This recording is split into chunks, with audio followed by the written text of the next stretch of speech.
Damos comienzo a esta segunda reunión del seminario Comienzos y Recomienzos, hoy como ayer, dictado por Enrique Tenemón. Enrique, cuando quieras te escuchamos. Bueno, gracias, buenas noches. Para quienes no estuvieron la vez pasada, eh, y para quienes también estuvieron, este seminario, como habrán visto, se graba y está en el canal YouTube de TIS, así que quienes quieran verlo porque no pudieron estar o volver a padecerlo, lo pueden ver de nuevo. Este,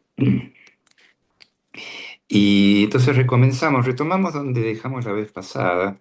¿Se acuerdan que habíamos hablado de la inscripción que estaba en el frente del gimnasio de Academo en Atenas, que decía que era la Academia de Platón, que decía que no entre quien no sepa geometría, y habíamos planteado que a diferencia de esa restricción, para entrar al psicoanálisis, para entrar al discurso del psicoanálisis, como lo llamó Lacan, no se trata de saber en particular, no hay nada que saber, sino más bien hay que estar dispuesto a poner en cuestión el saber. Por lo tanto, habíamos dicho una especie de parangón de esa frase del templo de Academo, que es que no entre quien no tenga una pregunta. O que otra forma de decirlo sería que no entre quien tenga todas las respuestas o crea tenerlas. Y esta forma de plantearlo abre a un tiempo previo al análisis, que es el tiempo de las entrevistas preliminares. Eh, el término preliminar nos resulta familiar, nos resulta conocido para quienes solemos leer a Lacan, porque hay un texto eh, que acompañó al seminario 3 de Lacan, que es una cuestión preliminar a todo tratamiento posible de la psicosis, lo conocen. Bueno, hay una cuestión preliminar o hay cuestiones preliminares a todo tratamiento posible, no solo de la psicosis. ¿Por qué estas entrevistas preliminares tienen esta función, esta importancia de ser justamente lo previo, lo necesariamente previo a cualquier análisis? Por un lado, porque se ponen en juego las relaciones entre el saber, el conocimiento y la lógica. ¿Mm? Que no entre quien no sepa, más bien es que no entre quien no ponga a funcionar el saber, el conocimiento de que dispone y la lógica que articulan saber y conocimiento. Enseguida vamos a hablar de la distinción entre saber y conocimiento. Entonces, las entrevistas preliminares tienen esta función de poner a jugar al menos estos tres elementos, conocimiento, saber y lógica, y además porque ofrecen las condiciones para que se formule una pregunta. Una pregunta que, para poder entrar al discurso del psicoanálisis, tiene que ser una pregunta no banal. Los otros días vi una película que recomiendo enfáticamente a los de mi generación. Por ahí, para los más jóvenes, puede resultar una película un poco pesada en su ritmo, porque trata de las preguntas que se formula alguien está en la década de los 70 años y que va a dejar de ser presidente de la República y se formula preguntas. Preguntas que podrían resultar banales en su textura, pero que no lo son. Si ustedes ven la película, o quienes la vieron, habrán reconocido que hay muchas preguntas que van repitiéndose, modulándose, variando un poco la formulación. E incluso dentro de las capas de las capas de lectura que se pueden hacer sobre la película, se puede leer también una propuesta sobre cómo entender la procrastinación.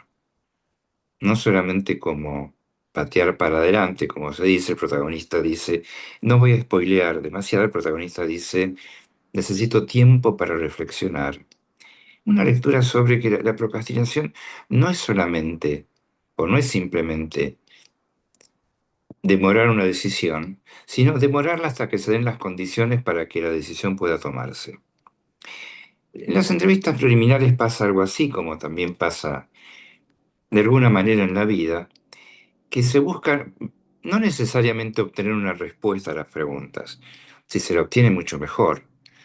Pero a veces alcanza con poder formular mejor las preguntas. ¿No?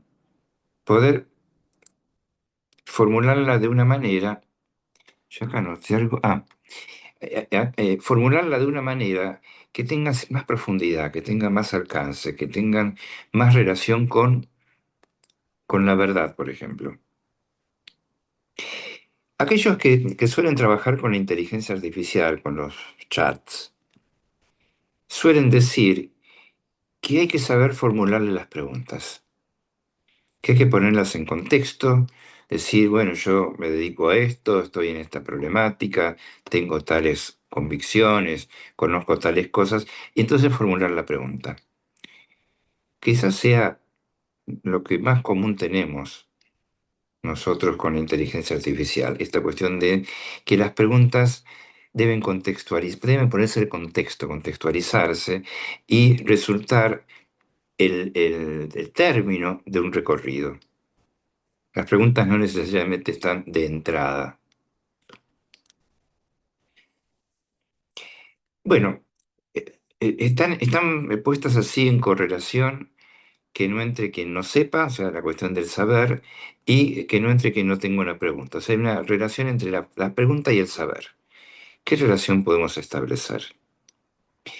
Conocemos ya un término que Lacan ubica como necesario, fundamental al comienzo de la transferencia, que es la cuestión del sujeto supuesto al saber. Esta es una correlación primera entre la pregunta y el saber, que ya la había formulado el niño del psicoanálisis, ¿no? El pequeño Juan. A mí no me gusta decirle Juanito porque es muy español, ¿no? Nosotros, por lo menos en Argentina, no le decimos Juanito, decimos Juancito, ¿no? Bueno, o el pequeño Hans, que cuando le hacía las preguntas al padre y que el padre no sabía responder, Juan le decía, bueno, pero el profesor sabrá. Esta quizás sea la primera formulación de una suposición de saber puesta en función de la transferencia, de un otro que al escuchar aparentemente sabe. ¿Qué podía suponer Juanito que sabía Juancito? Uno le sale, ¿no? ¿Qué podía suponer Juancito que sabía el profesor? Bueno, no tenemos noticia, pero seguramente era una suposición de que el profesor tenía conocimientos, no que sabía sobre él, sino que tenía conocimientos. Ahora, entonces, ¿qué preguntas esperamos que se produzcan en ese recorrido que son las entrevistas preliminares? En principio, seguramente no unas preguntas al estilo de las FAQ, ¿no? Las Frequently Asked Question, que están en las aplicaciones, ¿no? O en las páginas de internet donde uno quiere hacer una pregunta y dice, bueno, primero tenés que ir a estas preguntas que ya son frecuentemente hechas y respondidas, y entonces, si ya son frecuentemente hechas y respondidas, son preguntas que concienen a un interés o a una preocupación general. Preguntas que hacen a lo que yo llamo la carretera principal, ¿no? Es decir, cuando la inteligencia artificial nos da las respuestas que darían la mayoría de los usuarios o que darían a la mayoría de los usuarios y que entonces nos llevan siempre de una manera más o menos fluida y rápida a los lugares comunes. No son este tipo de preguntas las que esperamos que generen las entrevistas preliminares, no son preguntas comunes. Tampoco son preguntas que estén sostenidas por la ignorancia. Como yo no sé, supongo que el otro sabe y entonces le hago las preguntas y también son preguntas muy generales, ¿no? Porque no es lo mismo ignorar algo y suponer que el otro sabe sobre esto que yo ignoro, es decir, es una suposición imaginaria, que arribar a lo que en el siglo XV-XVI por ahí se dio en llamar la docta ignorancia, eh, que es un término que acuñó un predicador, Nicolás de Cusa, que lo que planteaba era avanzar en las preguntas sobre el saber hasta llegar a un punto en el cual el saber encuentra su límite y entonces se ignora aquello que el saber no puede ofrecernos, pero no se lo ignora por ignorancia crasa, ¿no? No es que, bueno, me declaro ignorante como esa pasión de la ignorancia, sino que llego a un punto del límite de lo que puedo saber, de lo que estoy en condiciones de saber o de lo que se me permite saber. Tampoco vale para la pregunta esto de solo sé que no sé nada, ¿no? Esa frase atribuida a Sócrates, que no está en ninguna de los textos que Platón adjudica a Sócrates, es una interpretación muy superficial, porque como vimos la vez pasada, cuando Sócrates en el Menón, en el relato de Platón, por supuesto, cuando Sócrates en el Menón le pregunta al esclavo que dispone del saber, le pregunta al esclavo cómo duplicás la superficie de un cuadrado. ¿Se acuerdan que lo habíamos dicho, cómo Sócrates termina diciéndole a Menón? Antes él no sabía, pero creía saber. Ahora no lo sabe y tampoco cree saberlo. Es decir, la frase de Sócrates parece que nunca fue solo sé que no sé nada, sino solo sé que hay un límite a mi saber, solo sé que hay algo que no sé.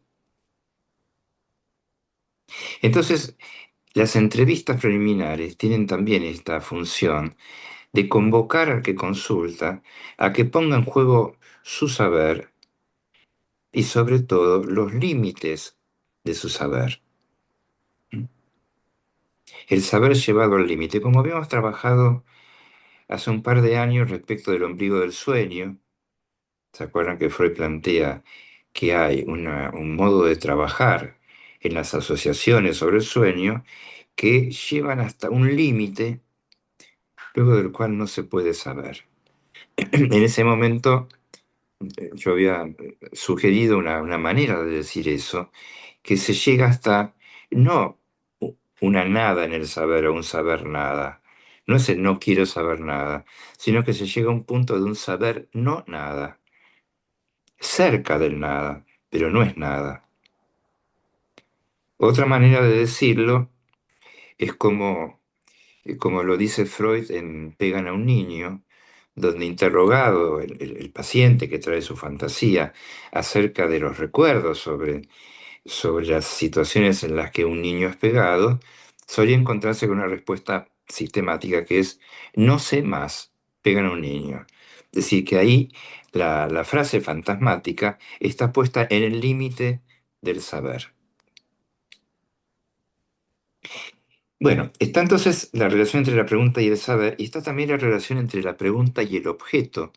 Ya que entramos con pegar a un niño, está la pregunta por el objeto.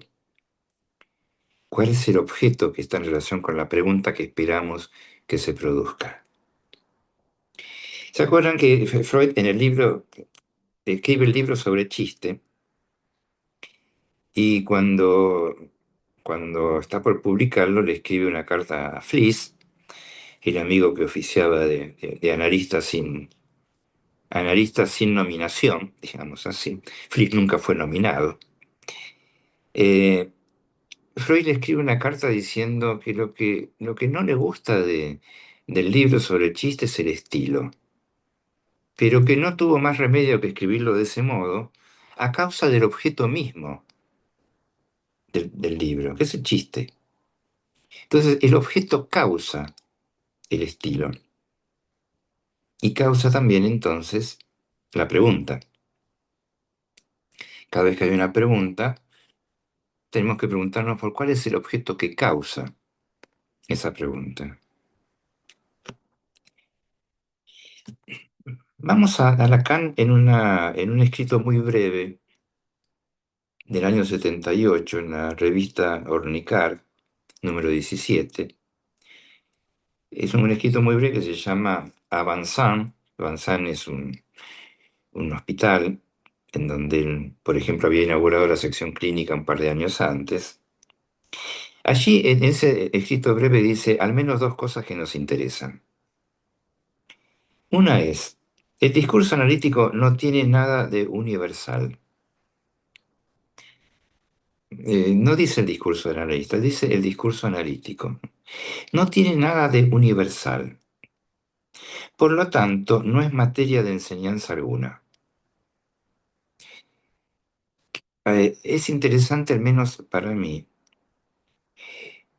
que si el discurso analítico no puede enseñarse, no hay universidad que pueda transmitirlo o enseñarlo. No alcanza con la universidad, porque hay algo que no es enseñable. Y yo entiendo que no es enseñable justamente porque no tiene nada de universal. Entonces acá entramos con la cuestión de la pregunta y el universal. ¿Mm? Lo que alguien se pregunta, ¿es universal? ¿Vale para todos? Como en lo que yo llamo la carretera principal, es decir, las respuestas que da la inteligencia artificial suelen ser sostenidas en la función de lo que vale para todos, o por lo menos para la mayoría. Entonces, el discurso analítico no tiene nada de universal, no es universalizable lo que el discurso analítico pueda producir. Y lo otro que dice Lacan es que, es una frase difícil, dice, las matemáticas corrigen el objeto. Acerca de la pregunta por el objeto, ¿no? La pregunta y el objeto. Dice, el objeto siempre se presenta mal, por eso hay que corregirlo. Primera observación, lo que se corrige, estamos en las entrevistas preliminares, estamos tratando de que se formule una pregunta, estamos relacionando esta pregunta con el saber, el conocimiento, la lógica. Con la lógica tenemos los universales, ¿m?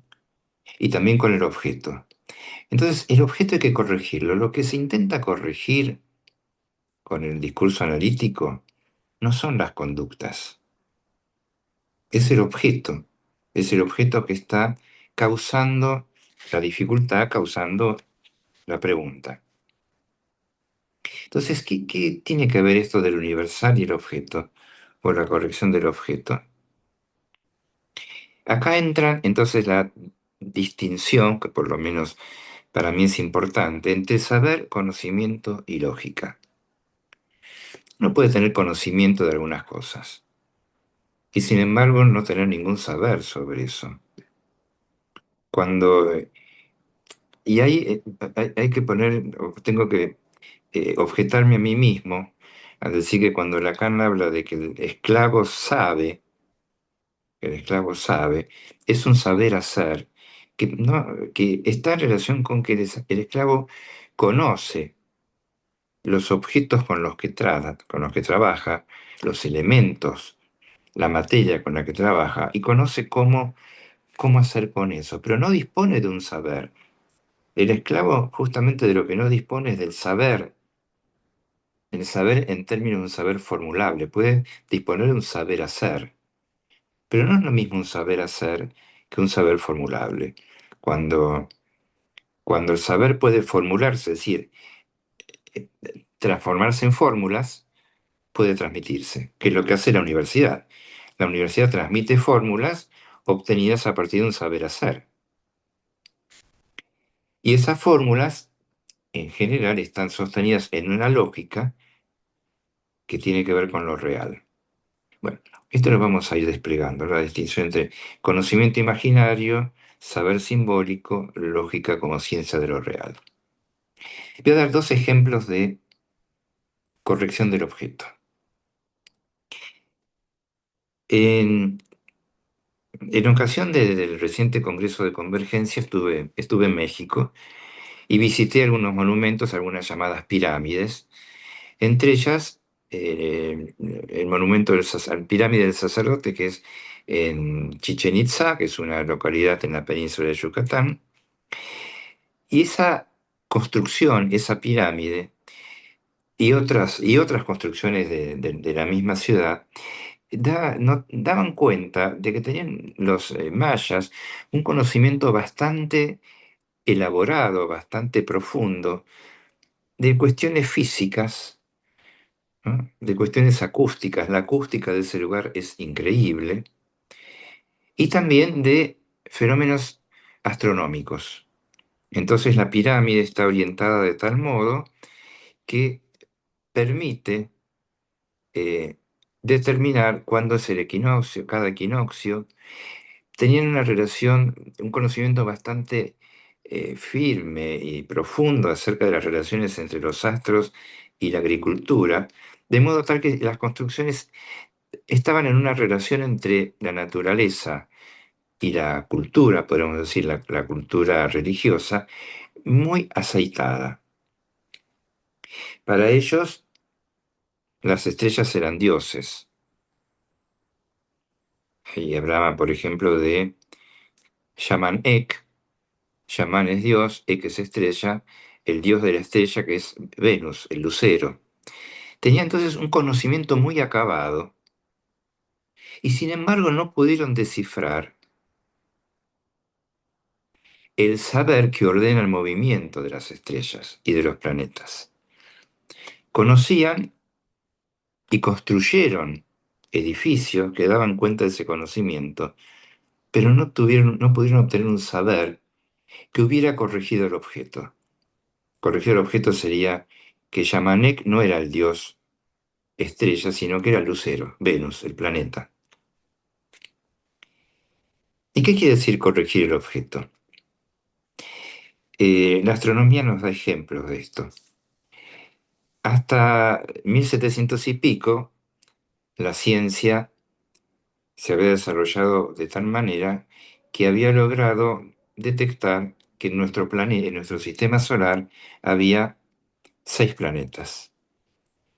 En 1780 se descubre un séptimo planeta del sistema solar, Urano. Esto gracias a la mejora técnica de los telescopios y al cálculo, a la posibilidad de cálculo. Detectan los astrónomos, van a ver que esto tiene que ver con nuestro campo, que los astrónomos detectan que este nuevo planeta descubierto, Urano, tenía en su órbita ciertas irregularidades que no cumplían con las leyes de Newton. Y entonces se dan cuenta que esas irregularidades solo podían explicarse por la interacción, por los efectos gravitatorios de la interacción de otra masa planetaria. Y entonces a través del cálculo pueden establecer exactamente en qué lugar del cielo debía encontrarse ese planeta. Y entonces descubren algo muy sorprendente, y que ese planeta era una luz que ellos ya conocían, pero que confundían con una estrella. No era una estrella, sino que era un planeta. Como estaba tan alejado, la luz que irradiaba era escasa, con lo cual lo confundían con una estrella.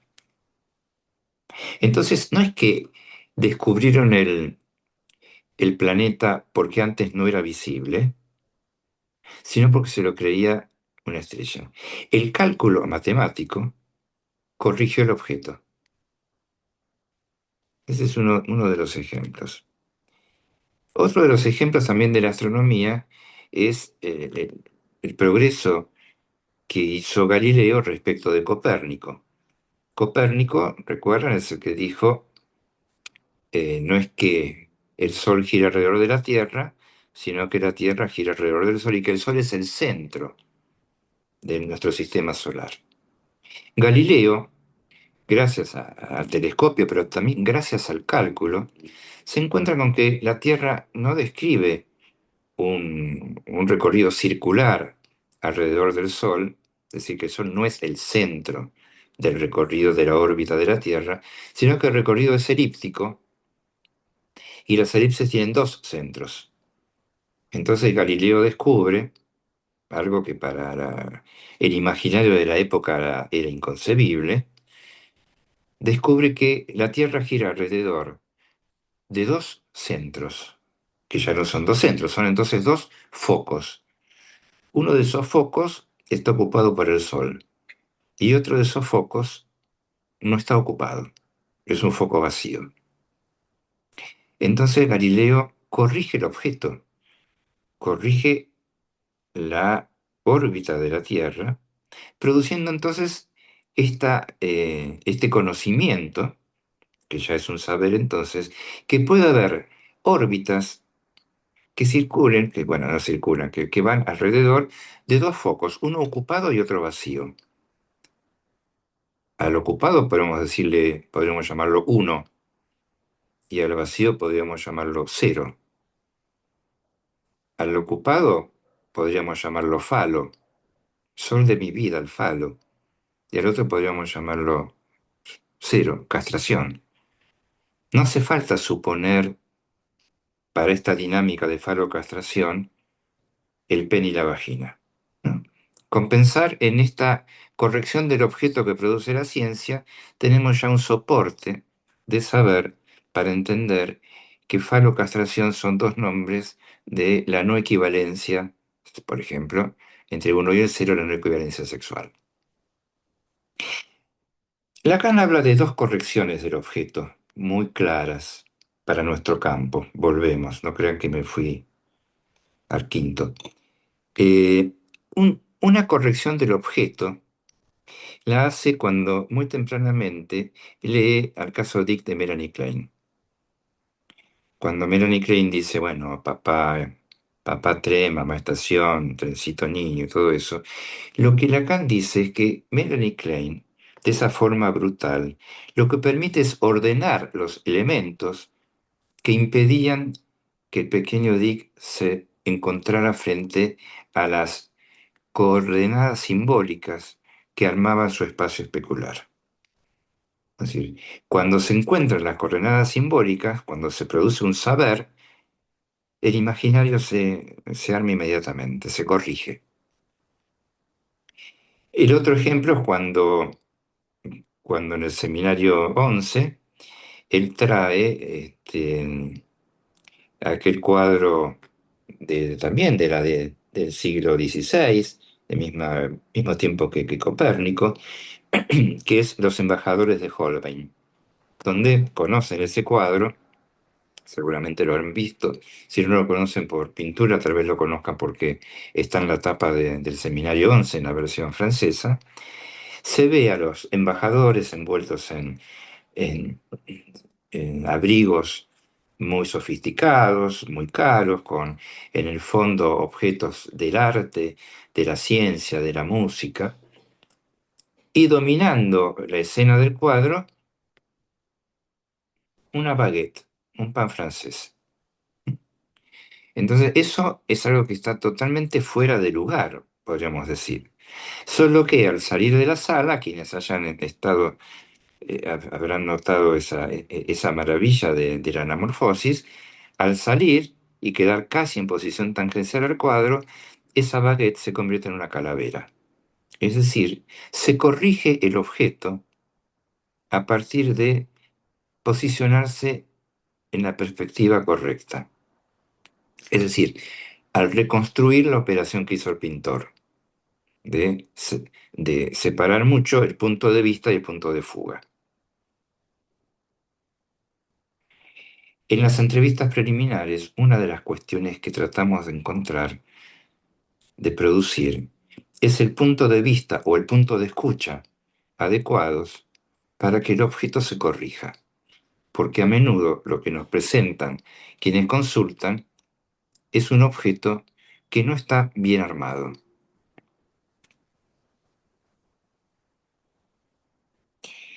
Entonces, tenemos que saber nosotros de antemano cómo corregir el objeto. No lo sabemos. Sabemos que hay que corregirlo. Porque si el objeto está bien puesto, no produce síntomas, no produce sufrimiento. Claro, Nunca está bien puesto el objeto. Así como no hay un saber todo, tampoco hay un objeto que sea aquel objeto perdido o añorado o buscado. Entonces acá la pregunta sobre el saber ya no recae sobre el saber de quien nos consulta, sino sobre qué sabe un analista, qué debe saber un analista. Recordarán que Freud pone en suspenso el saber del analista. Él dice, comiencen cada caso como si no supieran nada. ¿Mm? Y que no es una posición ingenua ni siquiera arrogante. Pongan en suspenso el saber.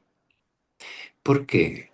Porque lo que conocemos, si bien puede estar articulado en términos de saber, es un saber no conclusivo. Freud no concluye, él dice, cualquier caso que ponga en tela de juicio nuestro conocimiento puede hacer caer toda nuestra teoría, es decir, todo nuestro saber. Freud lo que propone es una hipótesis de existencia. Él propone la hipótesis de existencia del inconsciente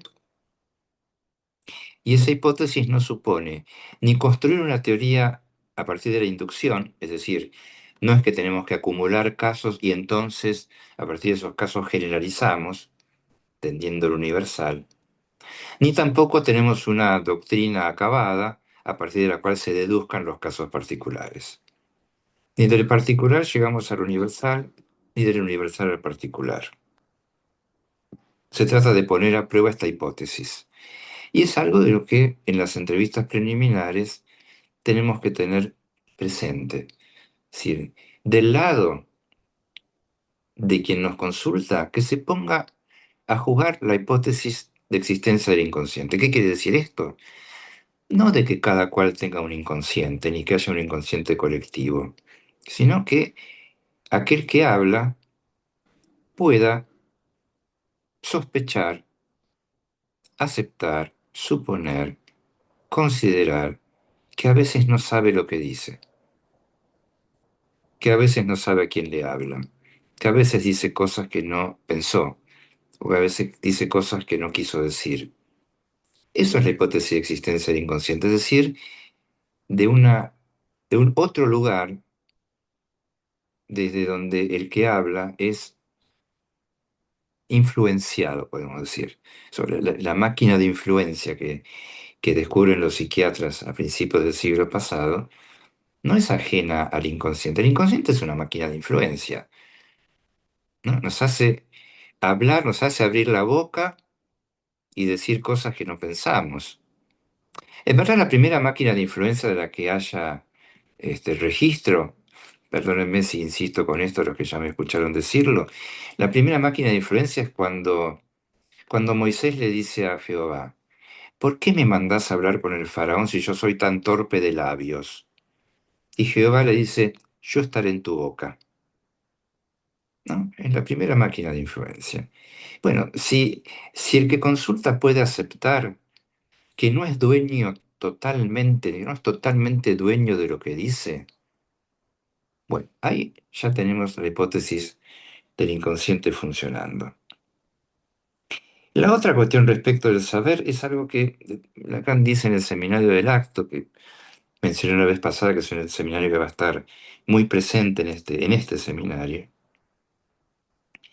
Lacan dice esta frase, en tanto hay saber, hay sujeto. En tanto hay saber, hay sujeto. Pero entonces, ¿que no hay saber en lo real? Podemos decirle a Lacan, pero ¿cómo? Los astros, ya que estamos con la astronomía, los planetas saben cómo moverse. Si no, habrían colapsado. ¿Hay un saber en lo real? Bueno, sí, hay un saber en lo real, pero Lacan dice, ¿pero y quién sabía ese saber? Claro, las teologías dicen los que quien sabía ese saber era Dios. Los mayas habrían dicho lo mismo. Yamanek sabía. Ellos solamente se someten al saber de los dioses. Lo que Lacan propone es que, con esto de cuando hay saber y sujeto, es que cada vez que hay un saber no sabido, es decir, cada vez que hay una falta de saber, se supone un sujeto que sabe eso que le falta al saber. Cada vez que hay saber hay un sujeto, en principio supuesto.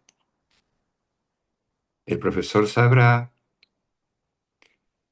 mi analista me dijo algo que no entendí. ¿Qué me habrá querido decir? Supongo que el analista cuando dijo sabía lo que estaba diciendo, como si no fuera un sujeto más.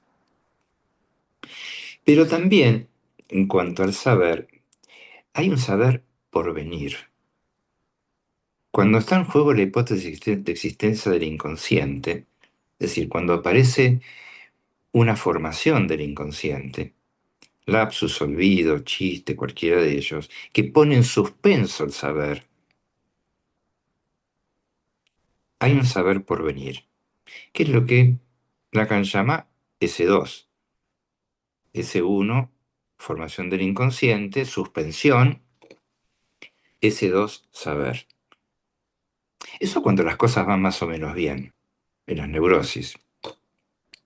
¿Qué me habrá querido decir? Bueno, después viene o me lo olvido, o doy una interpretación, o me enojo, o le discuto. Todo eso es lo que constituye el S2, el saber.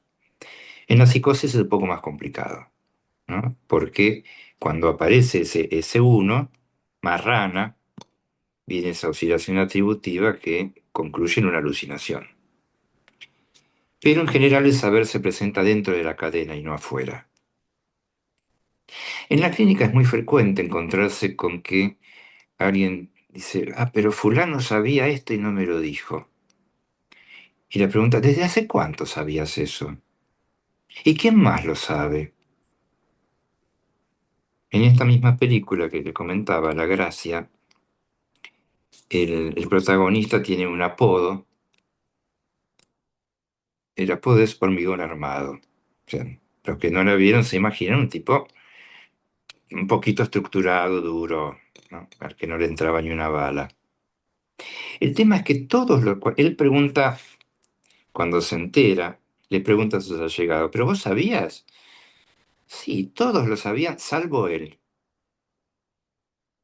Ahora, cuando él recibe ese apodo, recibe el significante con que los otros lo nombraban, él podría haberse ofendido, pero no, se hace una pregunta sobre ese uno. Se abre a un saber que pueda dar cuenta de ese apodo con el cual los otros lo nombraban. Es decir, se hace sujeto entre un significante y otro. Entonces, ¿de qué sujeto se trata en el análisis respecto de las preguntas? De aquel que pueda alojar una pregunta sobre su posición respecto de los significantes que le conciernen y el objeto que le concierne, que lo causa. Un poquito más sobre el saber. En general, el saber pretende alcanzar la verdad, ¿no? Cuando alguien dice quiero saber, no se trata de la pretendida pulsión epistemofílica, ¿no? No es una pulsión el querer saber, a menos que sea la pulsión destructiva, rompo el juguete, a ver qué tiene adentro. Pero el querer saber es una pretensión de alcanzar la verdad por la vía del saber.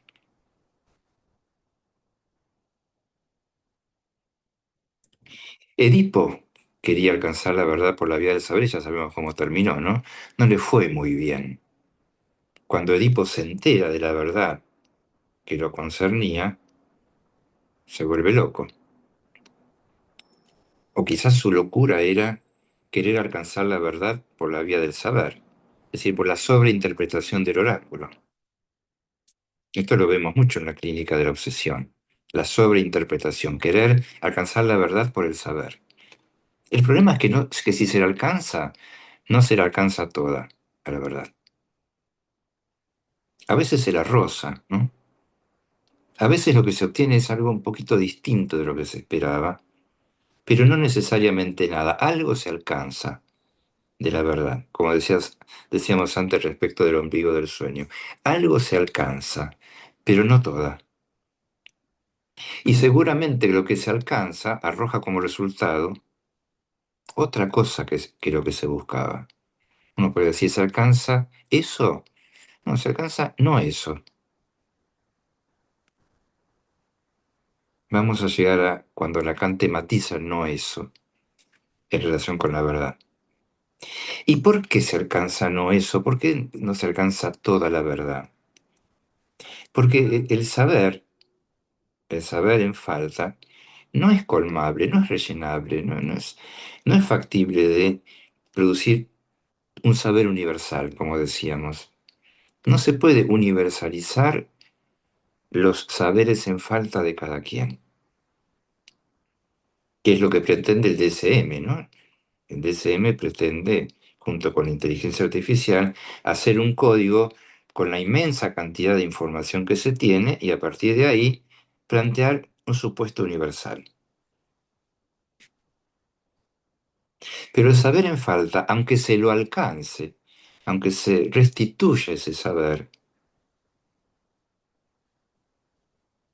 no corrige el objeto. Fíjense ustedes, cuando Freud empieza su práctica hipnótica, él quería que sus histéricas, las llamo cariñosamente así, ¿no? Sus histéricas, se encontraran con ese recuerdo al que no llegaban conscientemente. ¿Y qué ocurrió cuando por la hipnosis se encontraba con esa escena inicial, primaria, si se quiere, la causa de la neurosis? Que comunicar esa escena lo que hacía era reproducir el síntoma, no era corregir el objeto. O sea, el saber, aunque en falta, aunque se lo consiga recuperar, no formaliza el saber, sino que opera como conocimiento, no corrige el objeto. La asociación libre no comunica ni da información, no buscamos con la asociación libre recuperar ese saber, sino lo que procuramos es que nos permita una forma de corrección del objeto, que es no centrarnos en el enunciado, sino centrarnos en la enunciación. Es decir, corregir el objeto por la vía de saltar a la otra escena, de colocarnos en la perspectiva, en el campo visual, si como decíamos antes de la anamorfosis, de tomar en perspectiva la otra escena. La inteligencia artificial no está programada para eso. Está muy bien programada para la, la sumatoria de casos que le dan información que puede procesar muy rápido para colocar al que pregunta dentro de una clase, dentro de un, sí, ¿cómo podemos decir? De un arquetipo, de un lugar común, de un síntoma común. Pero de ninguna manera está preparada para leer la otra escena por una razón muy sencilla, que no es una falencia de la inteligencia artificial ni una crítica, sino que la teoría del lenguaje con la que trabaja la inteligencia artificial supone un lenguaje comunicacional. Supone que cada vez que se habla, se intenta comunicar o informar algo. Para nosotros, cada vez que se habla, hay una necesidad de poner en juego la falta de saber. Entonces, nuestra escucha, lo que Freud llamó la atención flotante, es una escucha diferencial. Escuchamos no lo común a todos. Ah, este se enmarca dentro del código Z63A. No, escuchamos lo diferente. Para escuchar lo diferente tenemos, por supuesto, que tener lo común presente. Pero la clínica es la clínica de lo que sale de lo común. nunca hacemos clínica con lo que está dentro del rango de lo común. Cuando el médico nos pide los exámenes de laboratorio, lo que está dentro del rango de lo común no produce nada, lo que produce interés, lo que se supone que está en la génesis del padecimiento es lo que se sale del rango, no lo común sino lo diferente, que es la discusión que comentaba la vez pasada que tuvo Lacan con Chomsky. Chomsky le dice, los lingüistas nos preocupamos por lo común, los que se preocupan por lo diferente son los poetas. Por eso nuestra práctica está más ligada a la poesía que a las ciencias duras, podríamos decir así. Por eso escuchamos no solo el enunciado, los significados ligados a los significantes, sino que escuchamos el ritmo, la cadencia, los tonos, el modo de decir, el universo, podríamos decir, de cada quien.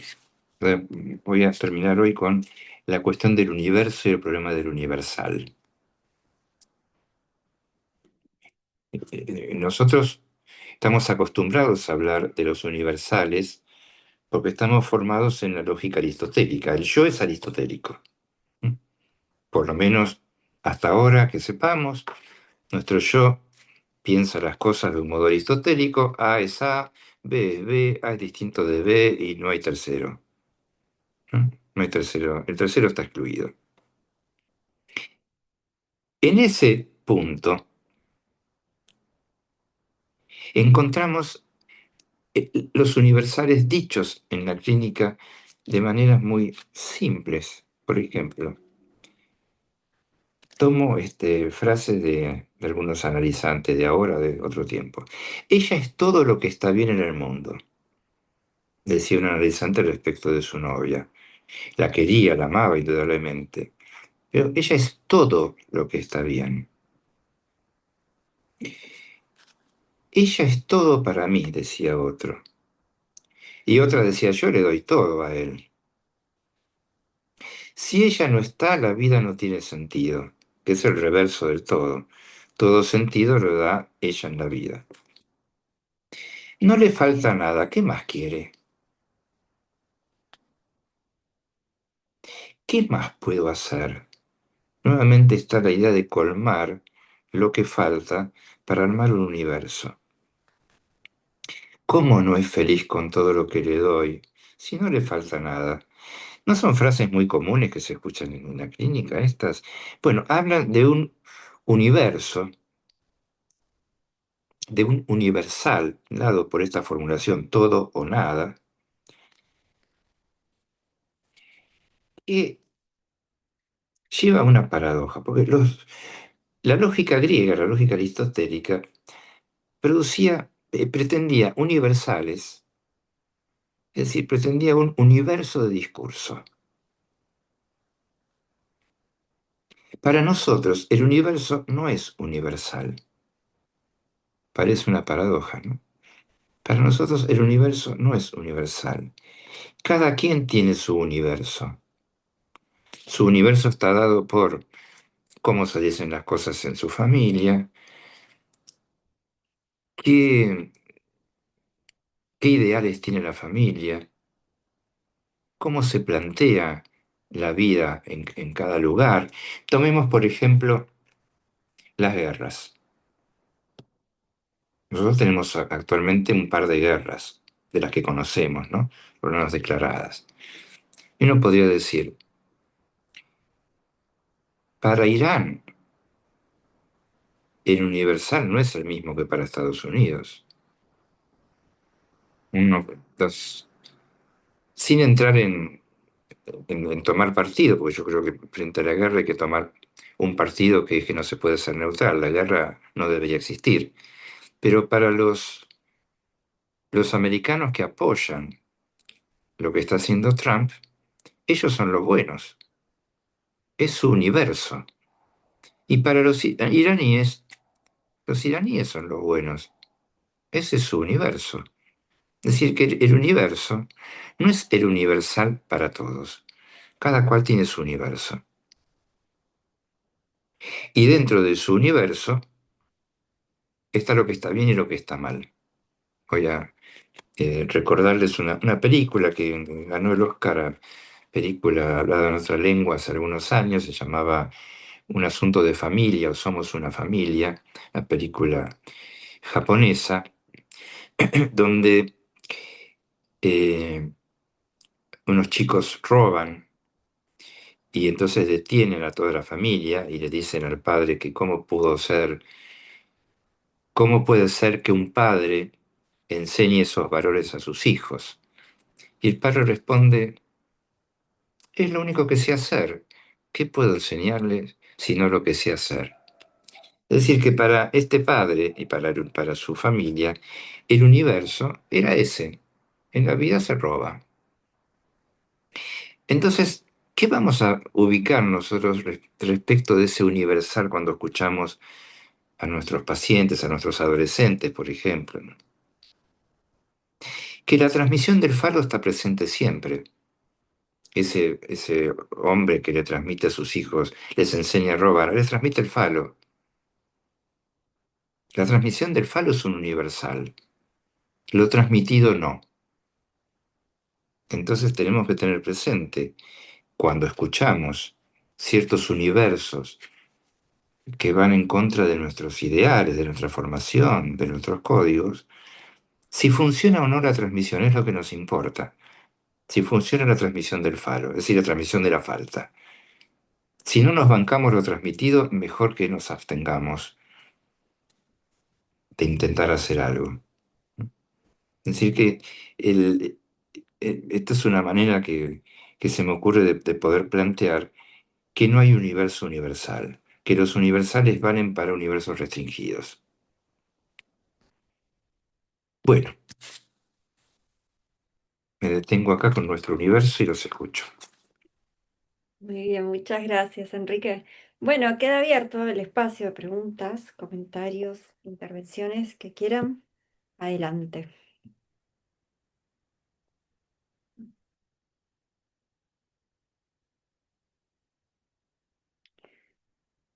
Me aprovecho, Enrique, hasta que se arme alguna cuestión, porque sabes que me hacías acordar cuando hablabas de esta cuestión primero del yo, ¿no? Y del inconsciente, que bueno, que es esta máquina de influencia que de repente nos encontramos diciendo aquello que no sabíamos que éramos capaces de decir. Y por el otro lado, esta cuestión aristotélica y la revolución de Copérnico, ¿no? Y me hacías acordar de las heridas narcisistas que hablaba Freud, ¿no? Respecto de, bueno, que la Tierra no es el centro del universo, el yo no es dueño de sí mismo, bueno, y la darwiniana. Y era muy interesante, porque en principio también lo que se fue descubriendo es que los planetas no son tan redondos como Aristóteles pensaba tampoco, ¿no? En relación a eso también es como muy interesante. Y lo elíptico, el cero y el uno, ¿no? Lo ocupado y lo no ocupado. Ahora, esta cuestión de la corrección del objeto, ¿sabes qué? Nunca lo había escuchado así y me resulta muy interesante, ¿no? De cómo en estas entrevistas preliminares hay como esta direccionalidad, si se quiere, a intentar corregir ese objeto desbocado, si se quiere, bueno, no sé cómo pensarlo, pero me resultó como muy interesante, sobre todo en este ejemplo que dabas de Melanie Klein, ¿no? Como esa cosa forzada le organizó las coordenadas simbólico-imaginarias. Así que bueno, gracias. Eh, Nunca lo habías escuchado así. ¿Cómo lo habías escuchado? No sé, no sé si lo había escuchado de alguna manera en especial, ¿no? Como esta cuestión de la corrección del objeto, me resultó como muy interesante. Pues, bueno, sí, lo había escuchado con esta cuestión de ubicar el significante de la transferencia, piripipí, ¿no? Como en este punto, como ese significante que organiza la transferencia y pasa de las entrevistas preliminares a un análisis propiamente dicho, si se quiere. Tal vez lo había pensado así, lo había escuchado así, quiero decir.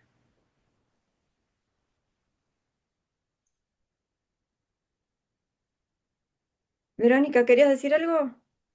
Sí, estaba pensando, bueno, también íbamos, parece, por la misma línea en relación a esto de las tres heridas narcisísticas de la humanidad, ¿no? Con Darwin, con Copérnico y con Freud, en relación a la hipótesis de la existencia del inconsciente, que, bueno, es lo que se mencionó hoy, que, bueno, él ingresó por la vía del sueño y de los síntomas histéricos. Eh, pero pensaba esto de corregir el objeto, también mm, me quedé pensando, no lo había escuchado así, qué sé yo, en relación a, a- a las entrevistas preliminares o qué sé yo, cuando uno al principio preguntaba así a quién era tu maestro, bueno, ¿de qué se trata un análisis? O sea, intentando, bueno, conocer algo de, bueno, y yo me acuerdo de una respuesta que a mí me sirvió y que, qué sé yo, era breve, pero que bueno, que se trataba de que siempre iba a haber un vacío, iba a haber algo que no se iba a completar, que bueno, que en algún momento alguien está sufriendo o está inhibido, o bueno, yo agrego ahora inhibido, o bueno, o angustiado, que eso es otra cosa, me parece. Eh, y que lo que un análisis podía hacer era tratar de corregir la posición de alguien respecto a ese agujero, a ese vacío, que el vacío iba a estar, que cada uno tenía su vacío, que bueno, podríamos decir lo real, y que de lo que se trataba era quizás de mirarlo desde otra perspectiva. Nunca voy a olvidar eso, como que el vacío iba a estar. Y bueno, pasaron muchos años y, y creo que, bueno, uno va entendiendo un poco mejor quizás estas cuestiones creo que de lo que se trata también en esto de las entrevistas preliminares, al menos cuando uno recibe un paciente la primera vez, sea donde sea, uno escucha y convengamos, al menos yo hoy creo que eh, tratamos de, si bien escuchamos y el ritmo tiene que ver con la música, con la poesía, pero también de qué objeto se trata este que está en juego para ese sujeto en particular, porque también me parece que hay que ser cautelosos respecto a si a quién estamos escuchando, ¿no? Porque no es lo mismo alguien que viene angustiado, alguien que de repente eh, está, no sé, desanudado, que en unas primeras entrevistas eso a lo mejor no sale.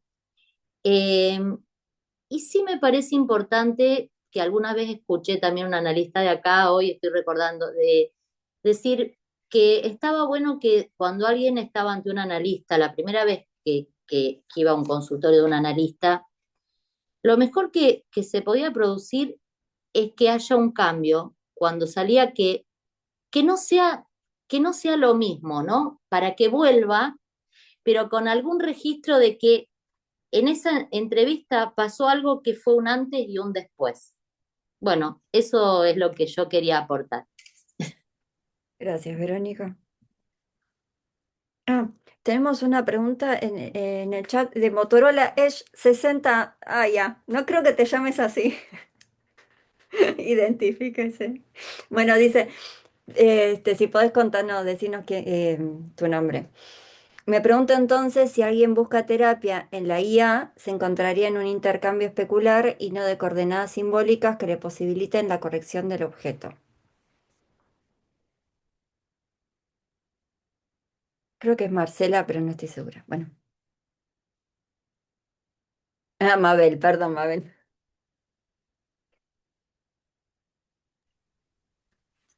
Bueno, yo quería comentar algo también y bueno, ya que Patricia dio el puntapié inicial, a mí me causó lo mismo, no había escuchado en relación a corrección del objeto, sí relación. La relación, tanto es así que el seminario 4 no trata de la relación de objeto. Entonces, pensaba en eso, ¿no? En cómo viene, cómo se posiciona ese consultante, ¿no? En esas primeras entrevistas en la relación de objeto, ¿no? Y una de las cosas que escucho, todo el tiempo te escuchaba la palabra corrección y pensando un poco en esta articulación teórica que haces con respecto a las distancias del conocimiento y el saber, pensaba un poco si esa corrección, si la podemos pensar con un correrse de determinado lugar donde viene ubicado, ¿no? Como un corrimiento subjetivo que es cómo instalar la pregunta, ¿no? Porque si llega, yo creo que te escuché a vos, Enrique, en algún momento decir que si viene es porque ya viene con una pregunta, ¿no? Y tal vez esa pregunta no está armada, no está, no tiene cuerpo. Hay que darle cuerpo, hay que prestarle cuerpo a esa pregunta. Y con esto, por algún motivo, empecé a pensar en estos primeros tiempos freudianos con respecto a la sugestión. Hay algo de la sugestión ahí que se pone a jugar cuando empieza a construirse esa transferencia, ¿no? Eh, y también con la relación fantasmática de ese objeto, porque la relación va a estar siempre, desde el inicio hasta un fin de análisis va a haber una relación de objeto. No va a ser la misma cuando llega que cuando sale o cuando da un fin, ¿no? Y ahí viene esto otro que vos también lo propones de pensar cuál es ese límite en relación al saber, ¿no? Si el límite de alguna manera se constituye ahí en esa relación con el analizante y el analista, ¿y dónde está ese límite? Porque esto del límite también me hace pensar por momentos en el análisis de control. ¿Cuál es el saber que el analista procura e intenta, ¿no? Articular en ese control, ¿no? Bueno, por ahí.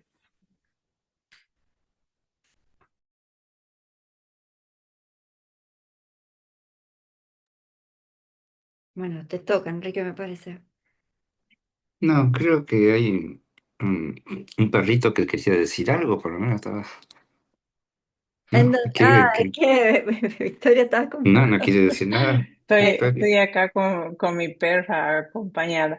No, pues es que justo estaba preparando algo para la clase de los residentes el fin de semana y estaba con el tema de la neurosis obsesiva y en el seminario 5 siguiendo esto que dice Daniela, ¿no? Como eh, Lacan plantea, o está ahí hablando de los fantasmas, lo dice así, ¿no? En ese capítulo, pero dice que me acordaba cuando he dicho esto que cuando se produce un saber se corrige algo de lo imaginario porque plantea justamente que es un imaginario capturado en un cierto uso del significante, ¿no? Me pareció, bueno, me he acordado de eso y me parecía interesante comentárselo porque es como otra vuelta que le das a esto, porque uno habla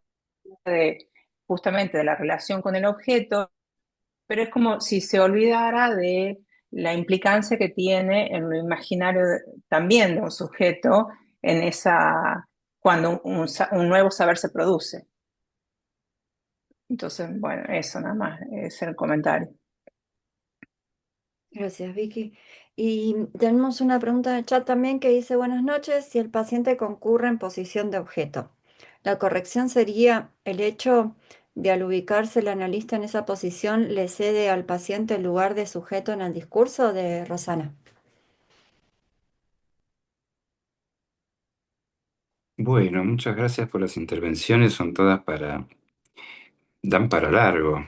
No sé si hoy ya estamos casi sobre la hora, pero Me voy a quedar trabajando sobre estas preguntas y comentarios, pero quiero decir, sí, responder en principio, ¿no? Eh, Parece que la palabra corregir trajo algunas resonancias, ¿no? Corregir la posición frente al vacío, correrse del lugar, eh, el paciente en posesión de objeto, cierto uso de significantes, son todas formas diversas de decir más o menos lo mismo. Es decir, el vacío y la posición frente al vacío. Claro, y que pase algo que, no, que antes y después no sea lo mismo. Bueno, a veces no pasa nada en las sesiones, ¿no? Lamentablemente a veces no pasa nada. A veces sí. Ahora, la posición frente al vacío es homóloga a plantear que corregir el objeto es producir un saber, es decir, producir un recorrido que ciñe ese vacío de algún modo. Cierto uso del significante es más o menos lo mismo. Es decir, que si cierto uso del significante captura al sujeto en determinado imaginario, poner en cuestión, transformar ese uso del significante va a producir algo distinto. Eh, Así que, Daniela, yo dije que la pregunta está, pero no está anudada. Las cosas que uno dice. Bueno, eh, esa es una suposición del analista. Esa es una suposición con la que nosotros recibimos a quien nos consulta. Es decir, que hay una pregunta ahí que no necesariamente está bien formulada, o que no la tiene, o que no está en posición todavía de formularla. Pero si la pregunta no está, no está la consulta tampoco.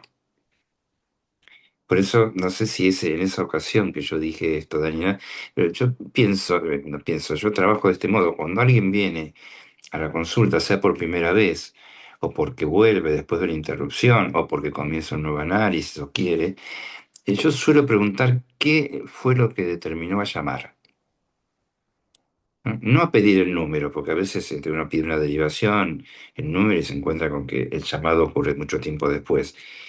Si hubo un suceso que dijo, bueno, tengo que llamar, voy a llamar, ¿no? Ahí yo pienso que ya hay un germen de pregunta, pero que hay que facilitarla. Porque si no se da por hecho de que, bueno, sufre, entonces llama. No, no, pero ese sufrimiento hasta algún momento fue tolerado, fue trabajado, fue, no sé, amasado. Y en algún momento eso, digamos, uno supone que la pregunta está, pero que no está planteada. Eh, Dos cuestiones, las preguntas del chat. Si alguien va a terapia con la inteligencia artificial, me parece muy precisa la pregunta, porque aquel que va a la inteligencia artificial no va a un análisis, quiere terapiar lo psíquico, podríamos decir así. Y efectivamente, en esta relación entre el que habla, el que pregunta, el que va y el chat, hay una relación especular. Porque no está ubicado el sujeto supuesto sobre, no hay supuesto un sujeto, hay supuesto un aparato de saber o de conocimiento. Un conocimiento, eso te iba a decir, un sujeto supuesto al conocimiento, no al Ni saber. siquiera, ni siquiera sujeto, porque no creo que la inteligencia artificial Bueno, sea... claro, sí. No, pero cuando estabas desarrollando pensaba eso, ¿no? En cambiar Es el sujeto supuesto al saber por el conocimiento. por el conocimiento. Sí, sí, efectivamente, estoy de acuerdo. Y lo del paciente en posición de objeto. eh, bueno, eso es algo que nosotros siempre suponemos que en el fantasma, aunque no esté armado, que no esté planteado como tal, por el recorrido mismo de la pulsión aparece un sujeto puesto en posición de objeto o un objeto supuesto sujeto, porque de hecho si el analista va al lugar de objeto, ¿no? Es porque hay un sujeto que lo coloca allí. Entonces, esta reversión de las posiciones sujeto-objeto están siempre supuestas para nosotros. Aunque quiero decir también, Rosana, que El paciente en posición de objeto es también el resultado final del análisis. El tú eres eso, ¿no? Alguien viene en posición de objeto, uno lo saca de ahí, digamos, lo trata de que hable como sujeto y da toda una vuelta para terminar de decir, al final terminé como vine. No, viniste como objeto, terminaste como objeto, pero no ese. Pero no es la misma relación al objeto que la de entrada. Bueno, nos despedimos por hoy. Muy bien, muy bien. Seguimos Bueno, la próxima entonces. nos vemos. Gracias. Muy Bueno, nos bien. vemos. Hasta la Chao, Gracias, próxima. Enrique. Gracias, chao, Enrique. Adiós. Buenas chao, noches. Próxima. chao. Nos vemos.